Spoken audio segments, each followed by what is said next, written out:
It is great catching up with my next guest, and he's back in action at UFC Fight Night on May 21st. It is Chase Hooper back here on the program. Chase, how's it going? Good, yeah, just definitely happy to get back in the mix, get a fight finally, and ready to move on to this next one here. And I don't think we've spoken. If I'm not mistaken, you got married since the last time we spoke. I know it's been a while since you've seen in the cage, but how did all that go?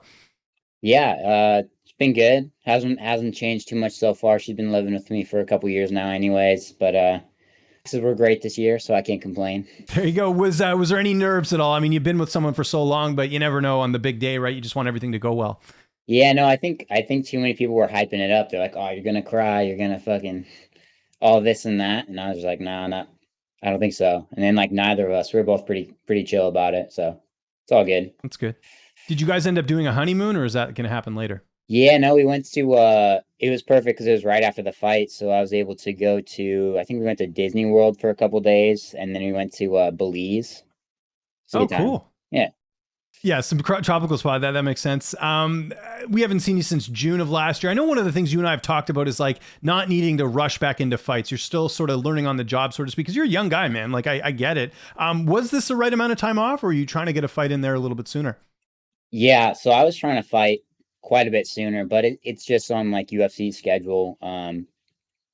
They offered me like a really quick turnaround fight, but that just wasn't like it just didn't make sense logistically. Like it would have been me like starting to diet on the honeymoon, like that type of stuff. So it wouldn't have been like super um doable. And then I had some stuff, just making sure everything was all healed up from the last fight. Um I was trying to get a fight December, January, February, March, April, but it ended up being May. So you got to take what you can get, and this is a great matchup for me. And yeah, I'm just happy to be back. And I think obviously a little bit extra time is definitely good. Um, it's nice to kind of let my body be used to like resting and like training for fun a little more. Um, not just making it all about work. But now I'm definitely hungry to get back in there, and I'm ready to get back to work. Have you done any cross training since then? I know last time we spoke, you were at Wonder Boy's gym for a bit. Have you done any of that since the last time we saw you in the cage? Yeah, I've actually been out there already once this camp, and I'm going back out next week. But I've probably trained there. Let's see, I trained in January. I was out there for 3 weeks last year, and then like March, I was out there for another week. Then back in September, um, and then here 3 weeks ago or so, and then next week. So yeah, it's been a lot of training with those guys. Um, just training with a ton of different higher level guys. They have great wrestlers out there too. Like a lot better than people would expect. So it's good to get kind of out of my comfort zone, but still at a gym where it's all very controlled and like everyone is super cool to train with. Like their guy where they're like, hey, you got to watch out with this guy. He's crazy. Like he might go a little hard, but he's like normal when you go to a lot of other gyms. So it's nice to have like a good atmosphere for the training room and all that. And then obviously, yeah, getting those different looks, like sparring people that you don't spar all the time. Getting to work with Wonder Boy is great, and just everybody over there is great. So it's cool to have that dynamic and be able to kind of trust those guys. That's the hardest part about cross training is you need to be able to trust the people that you're actually training with, and I feel like I've finally been able to find that somewhere with these guys in South Carolina. Did you get to work with John Sweeney at all? And the reason I bring him up is he got a big win over Cole Smith, the UFC vet, a couple weeks ago. That was a really impressive performance. Yeah, I've worked with him in the past, but last week he was mainly focused, or the last time I was out there On his was their fight, fight yeah. week. Yeah, so he was focused on the weight cut, and then yeah, no, he had a great fight. I think he's definitely knocking on the door to contender with a win like that over a UFC vet. Yeah, he's doing all the right stuff, and yeah, they have a great program out there, and I feel like we're gonna start seeing a lot of those guys like the up and comers coming out of there. Some of these amateur guys are about ready to go pro. Some of these pro guys are about ready to make the jump to UFC. So yeah, there's a ton of talent out there. Let's talk about your opponent. 10-3 record. What do you know about him? How do you feel like you match up against him here? Yeah, this is a fun matchup. It's kind of fighting myself to an extent. He's another guy, very similar UFC record, very similar MMA record. More of a jiu-jitsu guy. Obviously, he's bounced back and forth from 35 to 45. He's not crazy big for 45, I would assume, based on that. Um, but yeah, he's a grappler. So I think we'll get a lot of good grappling exchanges here. But yeah, it's just trying to fight myself a little bit in this camp, which is kind of nice because you're always so focused on what the other guy's gonna do. Where like this one, I feel a little more comfortable of like, oh, like it's so much more familiar with that fight style. Like I know I feel like I can tell very easily what he does well with the grappling, what he kind of has as far as like holes in his grappling game and in the striking and the wrestling.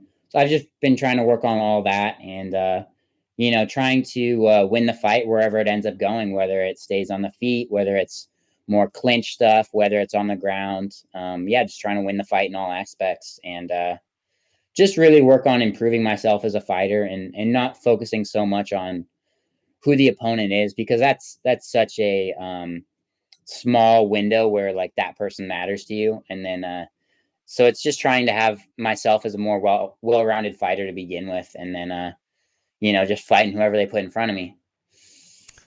What about back home? Who you mainly getting to work with as far as bodies in the gym, helping you get ready for this fight? Yeah, we've got a ton of good guys. I've been getting a lot more grappling work. We've probably got like 5 or 6 other black belts at the gym. We've got a lot of good like veteran guys, like guys that were fighting when I was a little kid and stuff. So they're always good bodies. We've got a welterweight here who he just recently went pro. He's about to have his second pro fight here in June. Um, it's nice to I always like training with bigger guys for the muscle. He's a great wrestler, so that's nice. And then we have these amateur guys that are 35ers, and they're so fast. So it's fun to get like both the heavier guys for the strength stuff and the small guys for the speed. So yeah, we've got a good mix here.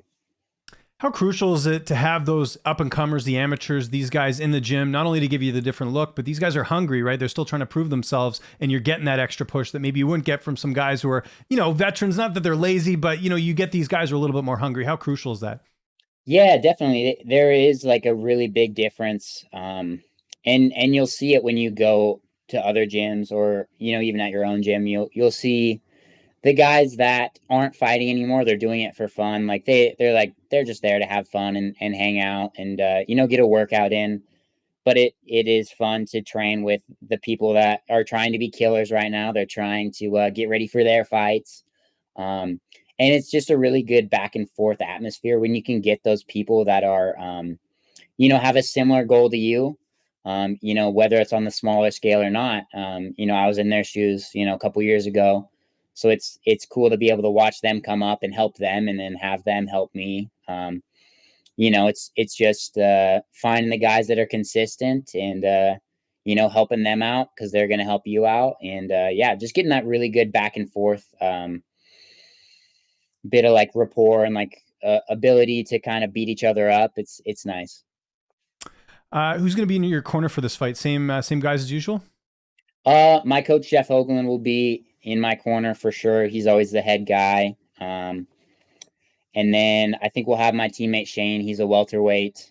He's the one. He's kind of newer. He's going to be a body, and then he'll get a trip to Vegas out of it, and he'll get to kind of experience that show a little more because he's been in. He's been really helping me out a lot with this camp. So it's nice to kind of give back to those guys and be like, hey, you want to go to the UFC Performance Institute?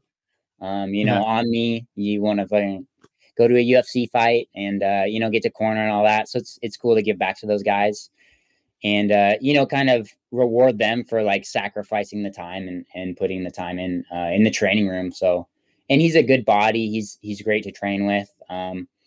He works left and right handed. He's a great wrestler. So it's going to be a good guy to move around with before I head out there. So yeah, it's going to be good overall. How do you envision this fight playing out on May 21st? I really think that I am gonna be a lot better in really every aspect.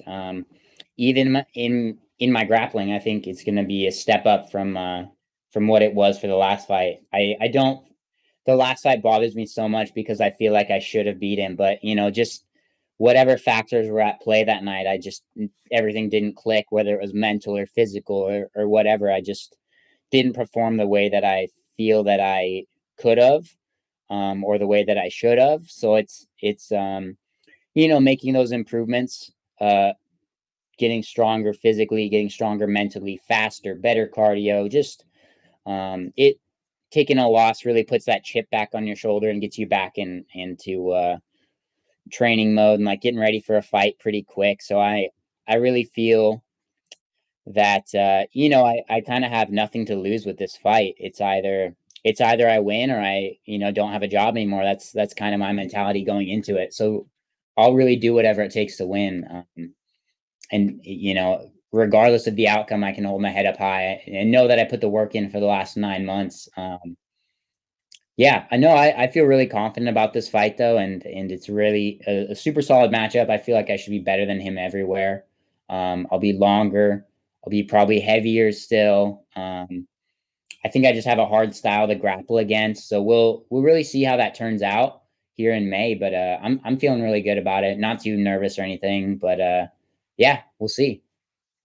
Well, and also, and again, you want to go out there, get the win in May or whatever, but you mentioned sort of, kind of playing with house money, so to speak. Do you also feel like because you're so young that worst case scenario, let's say, like you said, you lose your job, but you're still young where if you wanted to go back on the regional scene, build the resume up, there's still an opportunity. It's not like you're 40 and this is everything, right? Yeah, I don't know. It's just the level is so much different. Like when you go from the UFC and you try to go back into the regional scene, it's just such a weird like transition back. Um, I would obviously like to, not leave the UFC in my whole career and, end there. But you can't really determine all those things for yourself. It's just taking it fight by fight and really trying to not focus on that, but just kind of keep that in the back of my mind to not, like I've done in the past, like the last fight, I felt like I fought too safely, or the Peter Barrett fight, I felt that I held back a little too much. So it's really just going out there, similar to my contender fight, where I had nothing to lose. It's like either I get this opportunity or I don't. Um, and it's not, yeah, it's just really trying to go out there with that mentality of kill or be killed. And yeah, I'm feeling really good about it for this fight, and I'm looking forward to seeing how it plays out in May. But yeah, I feel like I'm a much more complete fighter now. So hopefully everybody get to see that. We had that Aljamain Sterling and Petr Mhm. Yan fight a couple weeks ago. I was just curious how you scored that because some people felt like Sterling did deserve the win. Others felt like Yan edged it out. Where do you stand on that fight? It was such a close fight, but I think Aljo took it. Obviously, the 10-8s were kind of up in the air. I was like, I don't know if it would be enough. There wasn't a ton of damage, obviously, but I think the first round really determined it. And Petr Yan's style, he really like has that boxer mentality of like he'll sit back the first couple of rounds. The Sandhagen fight was an example of that, and he'll kind of wear yourself down. He plays that high defense, and he'll throw like small counter shots, but he's really just working on getting your game plan down, and then he like picks up the pace from there. Um, but yeah, I think Aljo took it, the first three, and then Petr kind of like that same style. He came back for the last two, and yeah. Do you like kind of the way you're fighting in terms of the activity level, like, fight like once a year? Is that kind of what you enjoy, or do you prefer fighting a couple times a year? Because like you talked about, you still want to learn, you still want to develop, you don't want to rush things, but I'm sure you also want to make sure that you're, getting some consistency. Yeah, I this is the longest time I've ever gone between fights. And that's, so hard because it's on UFC's schedule and their time frame. So you can't really, it's hard unless you're taking short notice fights. But yeah, this one it was just kind of a weird situation. But yeah, no, I'd like to stay a little more active than I am right now. If a short notice fight did come up, are you able to make 45 on short notice, or would it have to be at 155 just because, again, I know some people cut a little bit more weight than others? Yeah, I don't think there's any way I can make 145 on short notice. And that's kind of the issue is I started out, I think my contender fight, I cut water from 149. So like that was really crazy small. And I was fighting Mhm. 55 on the regional scene. So it's kind of my body has grown quite a bit. The puberty's starting to set in and all that. So we'll see how much more time I have at 45, but definitely not short notice right now. Yeah. Okay. Yeah, I was just curious about that. Got to bring this up as a Canadian. TJ Laramie, who just fought this weekend against Pat Sabatini. I don't know if you're aware of him. I know he was interested in fighting you at some point. A, do you know who TJ Laramie is? And B, did you know that he was interested in fighting you? I think I remember hearing about that kind of. I think it was It was after a his while ago. This wasn't contender recent. I want to be fight. clear about that. Yeah. It's not like he said it after his loss or No, no, anything, but I no, was just for curious. sure. Yeah, it's kind of interesting to see how UFC, plays the division. I think they already have um a couple of matchups for you that they have in mind. Because I've asked Mhm. about some matchups where people have called me out and they're like, "Nah, we'll see," and then they just never get back to you. It's kind of they kind of determine it a little more than I think they let people onto. But I really will take whatever fights I can. I'm not really in the business of calling people out.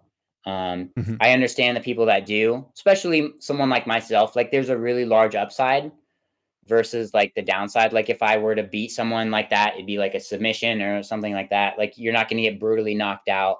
It's not like calling out a Jeremy Stevens or a Josh Emmett where they're just going to like try to murder you.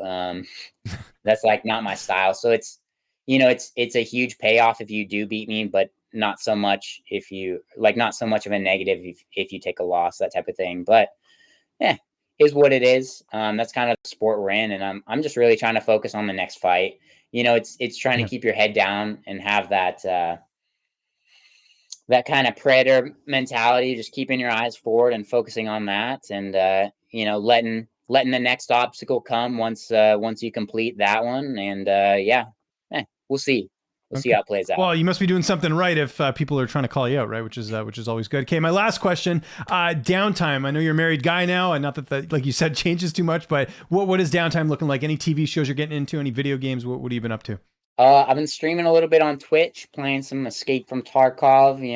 Some of the more like hardcore shooters. That's always a good time.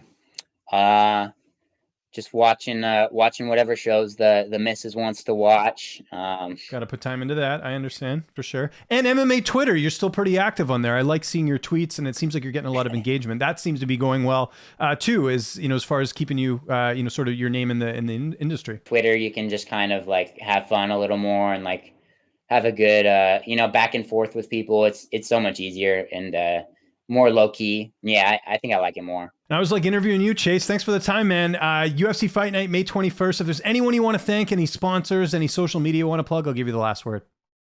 Let's see. CHOOP556 on Instagram, Twitch as well. Chase_Hooper. That's all my social media stuff. And yeah, I don't know. I appreciate you taking the time to talk to me.